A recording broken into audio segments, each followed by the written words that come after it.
did it. Round of applause to you on making your fantasy playoffs. But getting to the dance is just part of it. It's time to win that championship and beat your friends. These are the players worth adding heading into your fantasy playoffs. And the first player all starts and stems from this injury to Dontrell Hilliard, who was carted off on Sunday, and he's been Derrick Henry's direct backup in Tennessee. You see, Hilliard, he won the job over Hassan Haskins, who's a rookie out of Michigan, and he's seen 76% Hilliard of the backup running back snaps after being re-signed this offseason. Now, you might be saying, why does this matter? Well, it matters because he's the direct backup, or was, to Derrick Henry, who leads the NFL in rushing attempts. And those 21 carries per game for Henry have led to him being a top 5 fantasy back. And this all means the backup here, the handcuff, has major upside in Tennessee. So it means that we should be adding Hassan Haskins, right? No.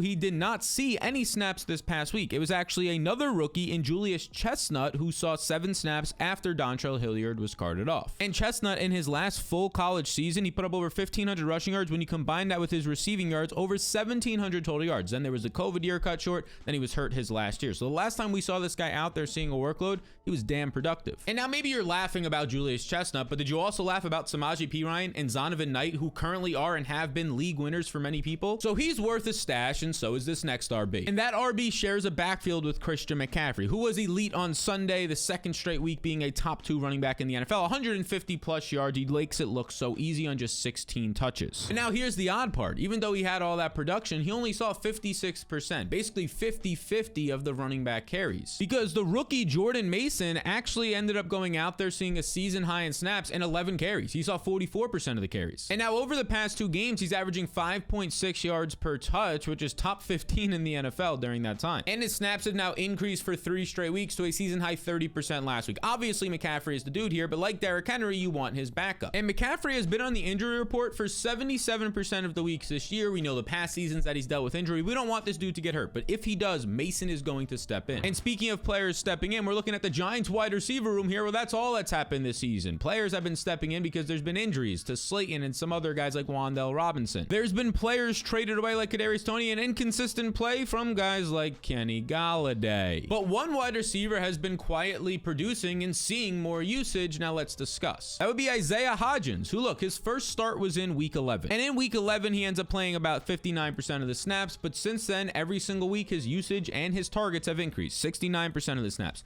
82% of the snaps last week led to 6 targets. And now this past week, he plays a season high 90% of the snaps, and it leads to him seeing 6 more targets, 15 more points, back-to-back weeks of being a very serviceable fantasy weapon for you. And in any type of 12-man league, he should be rostered because he's 6'4", 215 pounds. He's a great red zone weapon, and that shows in the past 2 games seeing touchdowns. So that's one wide receiver in New York that you want, and you're also going to want another New York receiver. And this receiver is a teammate of Garrett Wilson, who, look, Garrett Wilson has been an absolute alpha. We have to address this. He's averaging 10 targets per game his last 3 games, including 2 top 10 finishes during that time. But it wasn't Wilson who led the wide receivers in targets this past week in week 14. No, it was Elijah Moore. Yes, Elijah Moore, the man who last year before getting injured was a top 10 wide receiver over his final 6 games. He led the team with 10 targets this past week. And not only that, but he played 61 total snaps right here, which ended up being 82% of the team snaps, his most since week 4, and it led to 6 catches for 60 yards. Now, this next stat's pretty crazy. I tweeted it out earlier. In 6 starts with Zach Wilson this year, Elijah Moore has seen 13 total targets. Not great.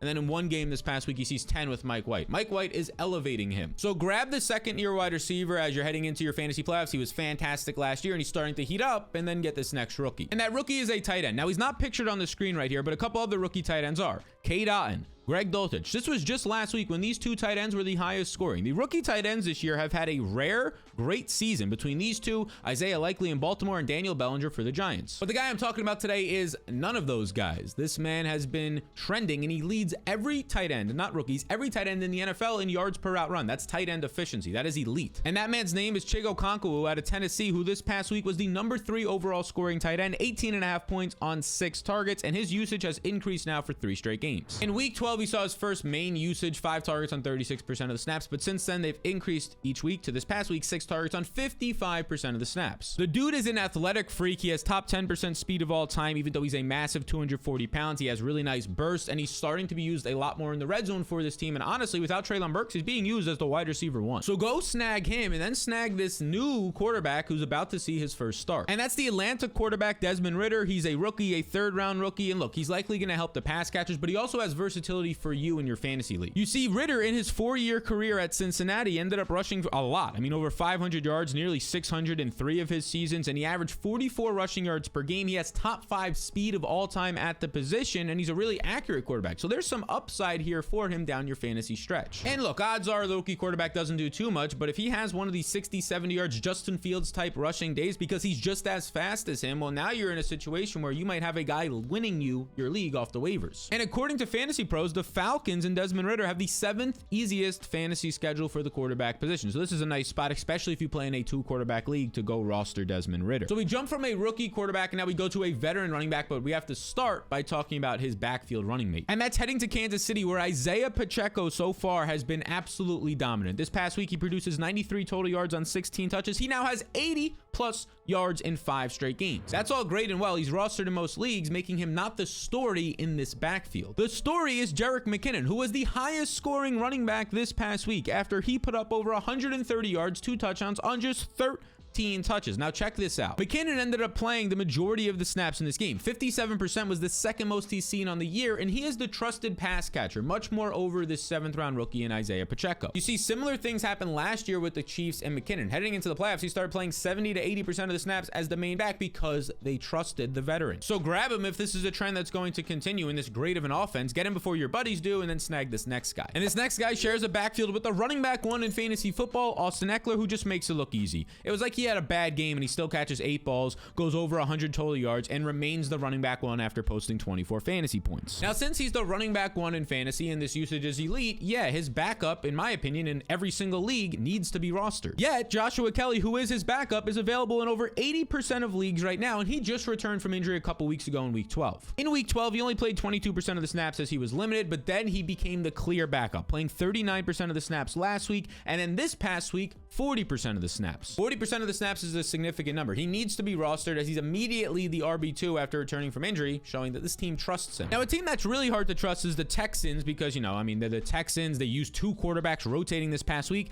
and their top 2 wide receivers have been injured. I mean, we start with Brandon Cooks, who hasn't played in 2 games, and he might just be sitting out the rest of the year because he's frustrated. And then there's Nico Collins, who missed this past week, but just a week ago, Nico had a career-high 11 targets. So if he's going to be returning this week, if he gets back to health, he's the guy you want to own here. But if he's not returning, do we want any of these wide receivers? The short answer, especially if you're in a league with deeper bench spots or a 12-man league, is yes. The guy you want to add is the veteran Chris Moore, who just popped off 25 points on 11 targets. So here's the simple formula. If Nico Collins is back, you add Nico Collins. If Nico Collins is not healthy, you add Chris Moore. So just stash Chris Moore either way here. And then stash the Lions wide receiver DJ Chark, who's available somehow still in 60% of leagues, even though he's been popping off. Now let's talk about this. In week 12 against Buffalo, he returned, played 78% of the snaps, was the clear wide receiver 2 for the Lions behind Amon-Ra St. Brown. Then in week 13, he plays 84% of the snaps, pops off for a top 24 fantasy finish. In this past week, he does it again. A top 24 fantasy finish. He goes for over 90 yards again on 7 targets. If targets and snaps have increased all 3 weeks since returning from injury. Now, Chark has played 6 healthy games this year, and in half of them, 50%, he's been a top 24 wide receiver, and honestly, it's going to get better because the Lions in 2 out of their last 3 weeks in the fantasy playoffs face the Panthers, and then they face the Bears, and those 2 teams are bottom 10 in coverage. So add Chark and honestly start playing him in your lineups, but then stash his teammate. And that teammate is Jameson Williams, who the rookie just saw his role increase last week. He went from playing about only 10% of the snaps to 20% this past week, and he earned 2 targets. One of those targets went for this touchdown that you probably saw on social media. I ended up re-quoting it. He was wide open, but yeah, he was wide open because he just beat his man off the line of scrimmage because he's that damn good as a top 12 pick in the draft. So now he has 3 targets on just 8 routes run this year. Again, they're going to slowly get him back to form, so expect another week or 2 until he's back caught up to speed as the wide receiver 3. So stash him for that time and then monitor this next backfield due to an injury to the starter, Dameon Pierce. You see, as Sports MD Analysis on Twitter suggests, Dameon Pierce ended up getting injured. He tried to come back into the game, but it looks like a low ankle injury. So what does this mean? Well, if it is indeed a low ankle sprain, he'll probably play next week. But if it's not, here's what you need to know. 3 running backs were involved once Pierce left with injury. There was Dare Ogunbowale, who Dare Ogunbowale played the most snaps at 27%. But it was Rex Burkhead, who was operating as the goal line back when Pierce was hurt, and Eno Benjamin, who was operating as as the early down back. So you get Eno on the early downs, Rex Burkhead in the red zone, and then Doreo Gumbawale on like the third down usage. This is a nightmare. If Dameon Pierce misses, avoid this backfield. But you want to pay close attention to what's happening, fellows beautiful people out there, in this next backfield. And that would take us to Pittsburgh, where Najee Harris just saw his usage drop. And this is kind of alarming. He only played 31 snaps. 56% of the total snaps was his lowest in a healthy game this year. And now this led to Jalen Warren, the rookie, playing 22 snaps, 40%, his second most on the year in a game where Najee Harris ends up playing. And look, Jalen Warren just returned from injury. In week 13, a week ago, he played 19% of the snaps. He was limited in his return, but then it spiked to 40% this past week. And this matters because right before injury, Warren was basically nearing a 50-50 role. He earned 75 plus yards in back-to-back games, and he's top 10 in yards per touch this season. I mean, he's been dynamic when he's getting the ball. Averaging 6.1 yards per touch, Najee Harris in the same exact metric, yards per touch, ranks 57th in the NFL. That's a concern. So yes, stash Warren for your fantasy playoffs. And now speaking of your fantasy playoffs, if you would like to access and utilize the fantasy cheat sheet for your playoffs to win your league, you can get the fantasy cheat sheet by clicking the link in the description and just following the 2 simple steps. Takes about a minute. Now, if you don't win your fantasy league, I'll refund the one-time payment of $10. It's as simple as that, but you'll get all the rankings, all the waiver wire ads, all the start sit decisions you need to know and more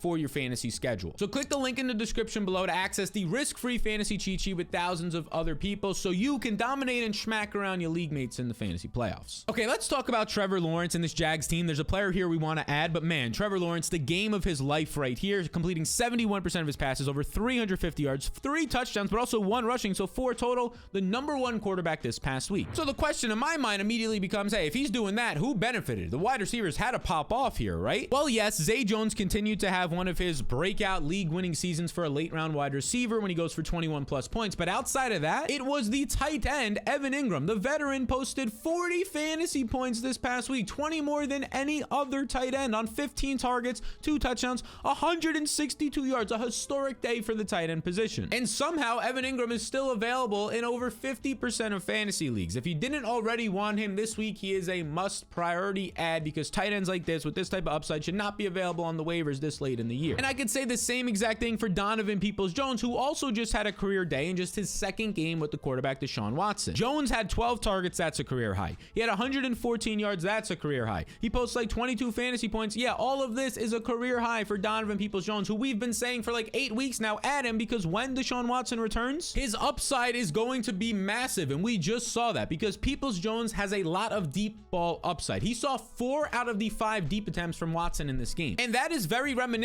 to a man named Will Fuller, who you probably remember from just a few years ago, who was a top 10 wide receiver with Deshaun Watson. So add Peoples-Jones and then attack this Jets backfield. And it starts with Michael Carter that we have to talk about, who returned this past week and led the backfield with 37 snaps, playing 50%. But he only saw 8 touches for 20 yards. He was easily outshined by the rookie Zonovan Knight, who in his third game put up 15.7 points on 77 total yards, 19 touches. Now over 3 games this year, Knight is averaging 15.3 fantasy points. That's top 12 running back production on 18.7 touches per game. This is fantastic. And we can expect this usage to continue because they only used 2 running backs for the first time this year. Ty Johnson didn't see a snap and James Robinson was inactive. That's great for Zonovan Knight, who continues to earn touches. And he'll have a fantastic schedule in the fantasy playoffs. The second best schedule for the fantasy playoffs includes matchups against the Lions, number 24 run defense next week, and then the Jaguars, number 32 tackling unit the week after. Knight is available in 55% of leagues, so go get him right now. Now there's some more you need to know for the fantasy playoffs. What are the top handcuffs? Which defenses do you need to stash? And who has the best overall matchups? Well, I've got it all covered for you right here in this beautiful video. If you want to win your league, you need to check it out.